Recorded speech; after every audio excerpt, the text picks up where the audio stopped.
Good morning. We'd like to welcome Um, you to the Doni Glover Show here on BmoreNews. And we have with us the daughter of Quade Parker. Her name is Kelsey, and she's going to tell us all about her app. How are you, Kelsey? I'm good. How are you? I'm good. Let me just ask, how did you get into business? Well, I started making like websites and stuff around third grade, and so I've always been kind of interested in the tech. But I really started doing this app because I saw how many black businesses there were and how little attention some of them got, and I wanted to do something to help. You said you created a website in the third grade at 8 years old. Yes, Using what software? I'm curious. it was. I want to say it was called Weebly or something Oh, easy like that. but I guess you've come a ways since then, huh? Yes, Weebly's like a dinosaur to you now? yes. Okay. I gotta ask you this before we get to your product. How is it growing up with a dad who's a businessman?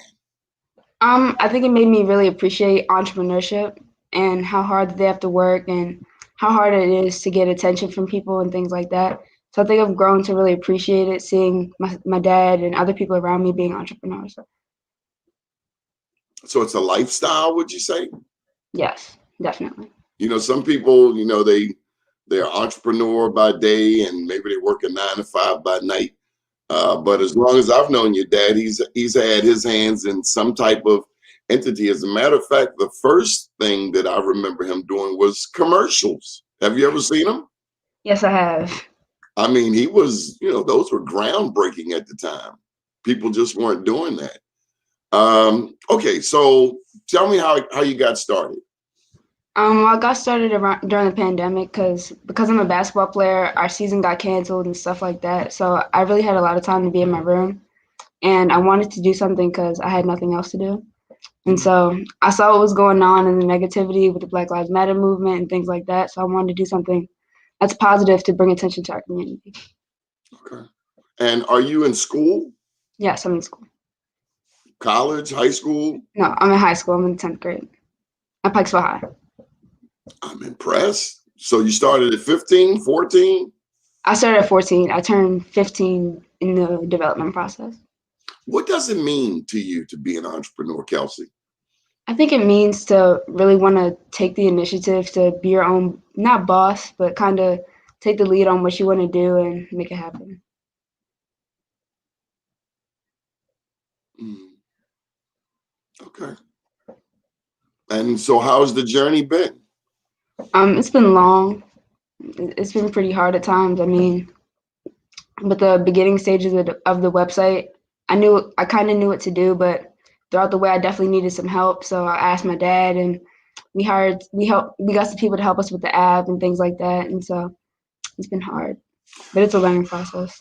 So paint a picture for me. How important is having an app? I mean, you're, a young lady, 15. So what's that, 2005 or so? 2005, yes. So websites started being popular just before you were born, really. But now, so what I'm saying is back then, say 2000, 2005, everybody's getting a website. You had to have a website. Then around that same time, social media was evolving. You had uh, MySpace for starters. But since then, there's this whole phenomena about the app. What is the significance of having an app? I think an app kind of makes it brings a website to life in a sense, just because you have it at your fingertips. And so I think most people have a smartphone. And so I think having an app makes you more accessible to people. I mean, there's millions of websites, but not everything makes it to the app store. So I think having an app kind of brings it to the forefront a little bit. It sets you apart from the masses. Right. So let me ask you this: of the do all of the major companies have apps? Yes, most of them, yes. Hmm. Hmm. Okay, and so The Black app, is this based on the United States? Does it go beyond the continent of North America? Well, hopefully it will eventually, but I think we're focusing first nationwide. Okay. And what have you found? Have you found some cities have more Black businesses than others? I noticed that there are much more in states that I wouldn't think about it, like places like Utah and things like that. So I think I was very surprised at how many Black businesses there are across the nation. Did any areas in particular stick out? The DMV definitely did. You know, this area, the Baltimore area in specific, DC, Texas. I had a lot of Black businesses as well. Dallas, Houston, places like that. Glad you mentioned Dallas. Dallas has the oldest Black chamber of commerce in the United States. I was really blown away by it. Also in Texas, there are over 50, or at least there were over 50 Black towns. Did you know that? No, I didn't. Wow. A lot of history there. What about Atlanta? Have you had any experience with businesses in Atlanta? I've gone into Atlanta, but because there's so many there, I had to try sort of take breaks from it because there's hundreds of them. So when you find, say, 20 Black businesses, do you have a list of qualifications that well, obviously do they have to have an app to be on the Black app? No. They really just have to be a business, a Black business, and they can be on Think Black. Okay, well, let me ask you this, Smarty Pants. What about a non-Black person fronting that they are a Black-owned business? How do you know? You don't really know. I think we're kind of relying on people's integrity, just knowing that they're like, if they're saying that they're Black, we're hoping that they're Black, but if they're not, it's nothing I can really do. I mean, we can vet it by just like looking around, but. Mm-hmm. That's an interesting question. You know, I'm thinking about the whole push for minority business. In America, there's this category called minority business enterprise. And while it was started for the benefit of Black-owned businesses, today, Black-owned businesses still get 2-3%. Nationwide, we get maybe 2% of the contracts of the various states. And so something like the Black app might help elevate. So what does a Black business need to do in order to be listed on the Black app? So on our website, thinkblack.net, there's a List With Us tab, and there you can register and put your business information and things like that. It's completely free. Mm-hmm. And how are you promoting it? Through social media, our Facebook, our Instagram page, and through word of mouth. So talking to people, reaching out to businesses on social media, going to their websites, going to places, going to Black businesses and things like that. Do you collect email addresses? Yes. Kelsey, I feel like you have a lot more to say and you're giving me some short answers. What is it you want people to know about the Black app? I want people to know that it's really for Black businesses to be showcased on a platform that's just for them and just for people looking to patronize and support them. And I think there are a lot of businesses that are overlooked. And there are people that want to look for Black businesses and want to buy Black and shop Black, but don't know where to find them. So I want to make a platform just for those Black businesses to get the attention that they deserve. So do you have any friends who are entrepreneurs? Yes. Tell me about them. I have a friend. She has a soap business. I don't remember what it's called, but I promoted it on Think Black once too. I have friends that sell a variety of things, clothes, makeup, things like that. So it's cool when they sign up and stuff like that. Mm-hmm. What about your teachers? I don't really have many Black teachers, and so I can't really ask them to like sign up or register or anything just because. So non-Black people can't support the app? Oh, they can get the app. Like I've reached out to my teachers and things like that, but they can't list on the app. So do you have any other strategic allies? Strategic partners people who help you, you help them? My dad is a big one. My dad, my mom, my stepdad, my stepmom, my family, and then just like my family friends, like my Uncle Derek helped me with the app development process a lot. And Is so, developing an app expensive? I think we chose a software that wasn't really expensive. And so my dad helped me finance it, but it was also affordable for what they provided. They were willing to help us. Well, let me ask you about that, because I have a daughter and she has a business and it's a journey and I'm always learning. What can dads do to support their daughters in business? I think in a lot of ways, even though they want to help and really got them through it, a lot of ways, from my experience, my dad gave me space to learn, which really helped. I mean, he stepped in and helped me when he needed to, because I'm only 15, so I can't sign documents and things like that. He really gave me space to learn and go through the process. Why can't you sign documents? Because I'm not of legal age and certain things have to be signed on my behalf. So I take it you've spoken with at least one attorney in your tenured career. We have a family friend who's an attorney, and so we kind of got his help. Besides a lawyer, what else does an entrepreneur need? I think friends, a circle to help you promote your business and things like that. That's really important. I mean, like professionally. Professionally? You got a lawyer. You need an accountant. I would say probably someone for like media or like PR type. Well, how do you make money? I think right now we're focusing and really relying on donations and sponsorships and just support from the community right now. I mean, we'll find other ways to make revenue later. Okay. So what can people do to support the Black app? They can download it. That's a big one.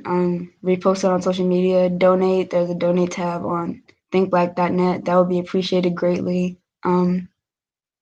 Yeah, and just repost it, share it out, talk about it, support Black businesses. Of the Black businesses that you've listed, tell me about a couple of them. Many of them stand out. Like, wow, I'm really glad I found this business. I didn't know such a thing existed. Any standouts in your mind? In the area, I really like Caju Creamery. I'm sorry, they're a plant-based ice cream company. Gangster Vegan is another one. I like healthy eating options, so they're downtown. Gangster Vegan? Gangster Vegan, yes. Okay, that's a catchy name. Where is that? It's downtown. I want to say it's on Charles Street. Oh, downtown Baltimore. Yes. Okay, give me a Black business in another city that impressed you. In another city? There's a lot of them. I don't know. I gotta push New York City on you. It's only the center of commerce in the United States. Have you been to Harlem or Brooklyn? Yeah. Yes. Yeah, you got to go to Harlem. I mean, there are Black businesses everywhere you turn. Atlanta's pretty strong too. But let me tell you, Baltimore is a national leader when it comes to Black businesses. Did you know that? No, but I kind of figured. I mean, there's so many of them. Baltimore has a long tradition. As a matter of fact, one of the oldest Black family businesses in America, if not the oldest, is right here in Baltimore. Locke's Funeral Home, now owned by a Black woman, Cynthia Galmore. So what's the goal? Give me the next goal. What's your goal for now? I think our goal is for businesses to start to want to be on Think Black. So businesses regularly signing up, things like that, just because we want to really be a platform for businesses to get that attention. And so I think the goal is for them to start getting that recognition in the spotlight because of Think Black. Mm-hmm. So I'm guessing that you plan to lead the life of an entrepreneur. You can see yourself doing this into adulthood? Yes, I can. I really like it. Why? You don't want a 9-to-5, 401k, retirement plan? I think all those things they're nice, but I think I also kind of enjoy having the freedom to, not in all ways. But I think I kind of like having the freedom of leading the way on my business. Why? It's fun, and it kind of gives me space to be creative in some ways, and so it's fun. Who do you look up to in the realm of business outside of family? In business, Yeah, you look up to, I don't know, a lot of people like Oprah because she's a billionaire. People look up to Puff Daddy. He's a billionaire. Jay-Z's a billionaire. Personally, I look up to people like your dad. I don't need famous heroes. I need heroes I can pick up the phone and call. Who do you admire? Well, people that are famous, I mean, people like Beyonce, she's used her brand in many ways for our community and just in general. So How so? I look up to her definitely. Just her promoting Black power and Black empowerment, female empowerment. And so I definitely look up to her because she's used her platform for positive things. And when you think of Black empowerment, what does that mean to you? I think it means us appreciating who we are, where we came from, why we're special, and taking pride in being unique. One thing your dad and I have in common in terms of working in the realm of media is we get to paint an image of us that's not regularly seen on mainstream television, in particular, movies. We get stereotyped. Would you agree? Yes, definitely. I mean, a lot of times, you cut on the television, it's easy to see us playing a drug dealer, a bank robber, but we don't get many Wakandas. We don't get many Black Panthers. Would you agree? Definitely. I think we're kind of put in a box in a way for just being seen as entertainers, criminals, athletes, and so I think it's important to be shown in a positive light, professional light at that. Well said. Well said. You have a passport? Yes, You do. I do have a passport. Is Africa on your list? Definitely. My family's from Ghana. My grandfather was born in Ghana, so Ghana's a big part of my list. Mm-hmm. A lot of things went down in Ghana. That was the first country, if I'm not mistaken, in Africa to gain its independence. It was. Huh? It was? If I'm not mistaken, Kwame Nkrumah. He was the president. Wow. Yeah, see, the same time we were going through the civil rights movements in the 60s, Africa, most of the 54 countries, all except Ethiopia, if you will, were colonized. The Europeans went up in there. So after slavery, after they, bought and sold slaves, they went in to take the natural resources of Africa. So today, of the 54 African nations, to my knowledge, only Ethiopia has not been colonized. Now, that's arguable if you consider Liberia and Sierra Leone, but generally speaking, the continent of Africa has been carved up. Its natural resources has been going to European nations. Wow. So it'd be nice if we could get control of our own continent and, control our resources such that they benefit the people of Africa. There's 1 billion people in Africa. It's the future. It's the past and it's the future. So let me ask you this. I see you have natural hair, right? Because I don't Yes, want I to make a do. mistake. I mean, I've been fooled before. No, my hair is natural. Good stuff.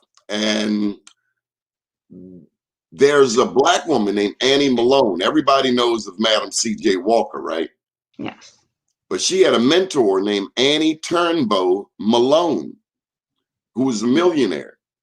And she's not really discussed much, but both of them, they served as leaders for Black women in they created the Black beauty industry. But today, a lot of Black women are not like you, Kelsey. I mean, Definitely. we're the Asians, the Indians, even the British are making money off of hair products for Black people. And the irony is we started the industry. Any thoughts on that?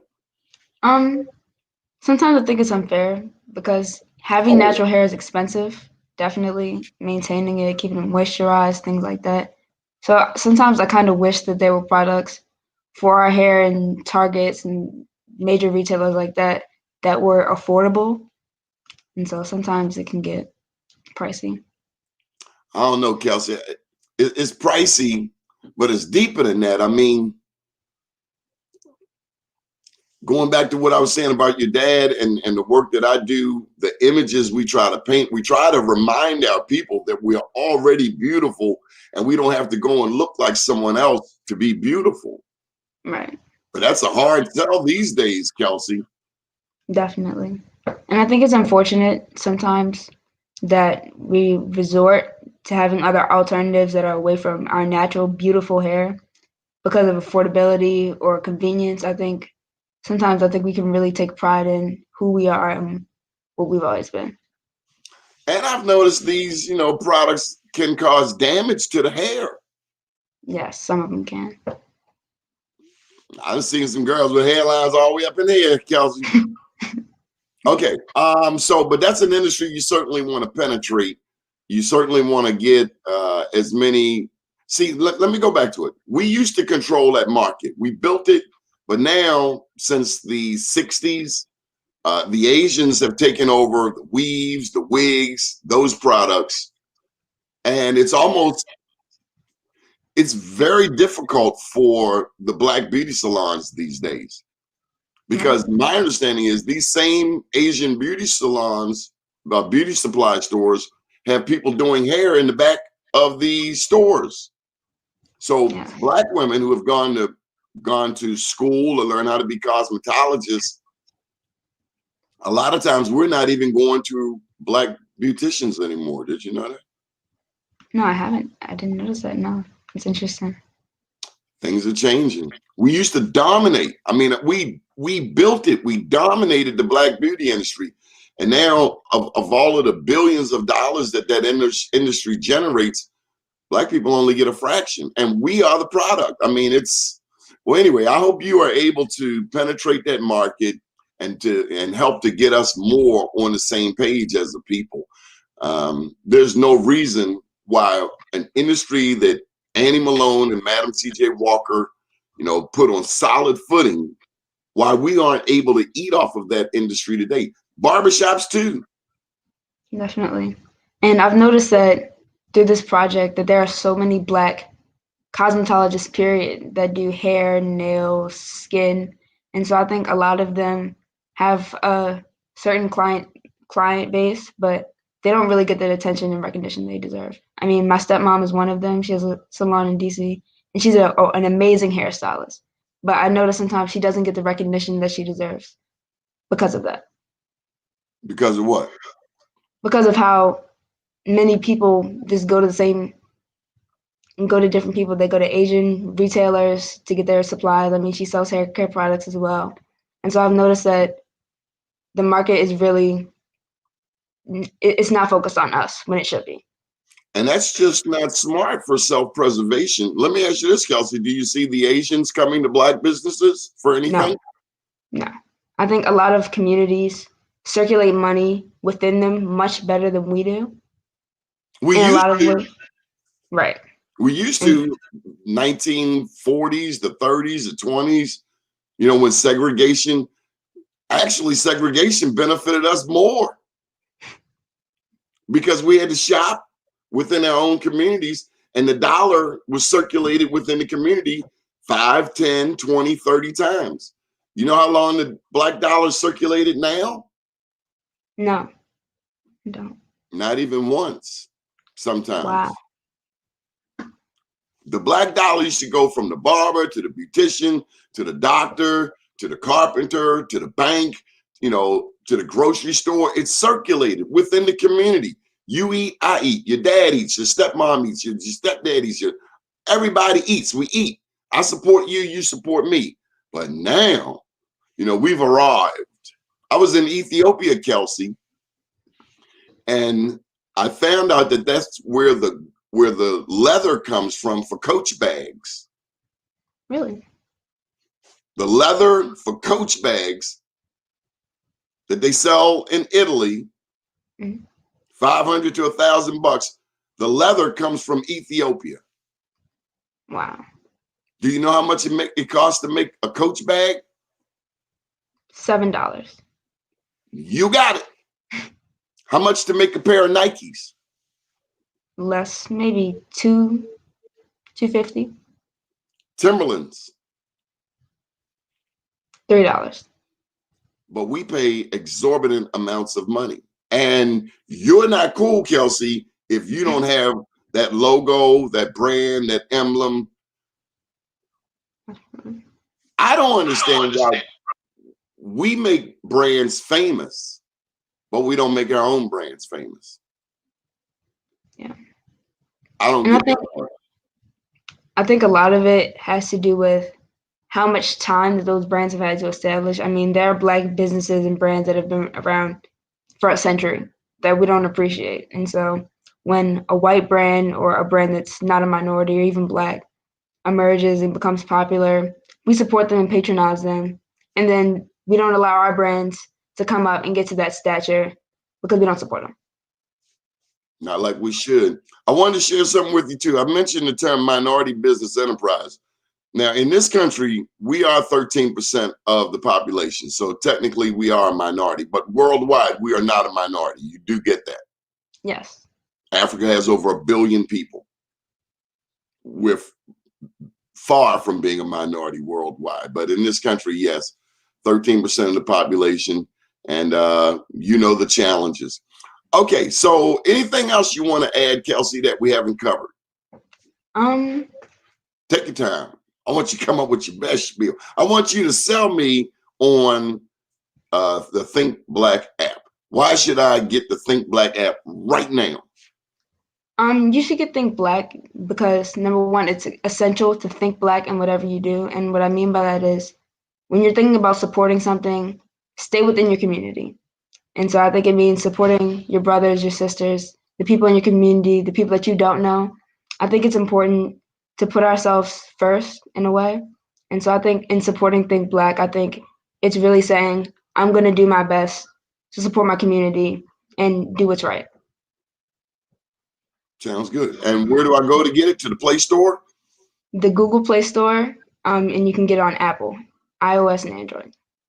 Okay, and how many downloads do you have to get in order to, I don't know, be famous?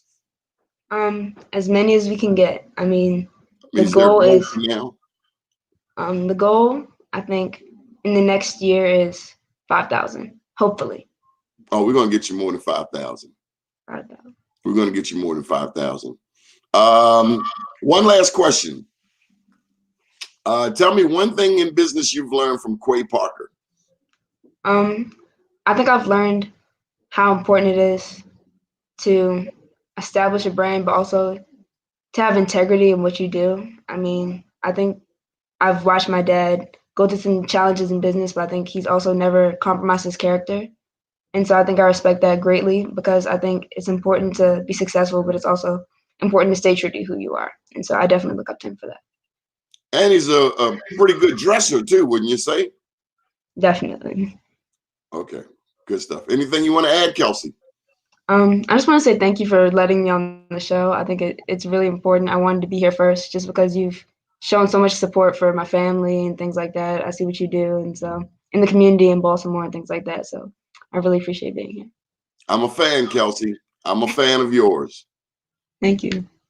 So tell people what to do right now when they get the app. Download Think Black. Put in your area, look for what you want to buy, and support it. Go look through the directory, find something, support a business. If you would like, actually, I encourage donations. And yeah. Did I tell you we control 1.4, 1.5 trillion dollars in annual disposable income? $1 trillion? 1.5, Google it. 1.4, 1.5 trillion dollars in annual disposable income. Who controls most of those black dollars? Black men or black women? Black women. Got that right, lady. So the Black woman is not only the critical vote in this country, but she also is the critical spender. And what we are known as in the world of business is super users. Wow. We're consumers. I want us to get back to a time when we become super manufacturers, super producers. Everybody likes to shop, but we have to learn how to manufacture, how to make, how to build. We don't need to shop as much, especially now. Kelsey, can you believe these people? Kelsey, are you going crazy for Christmas? Definitely.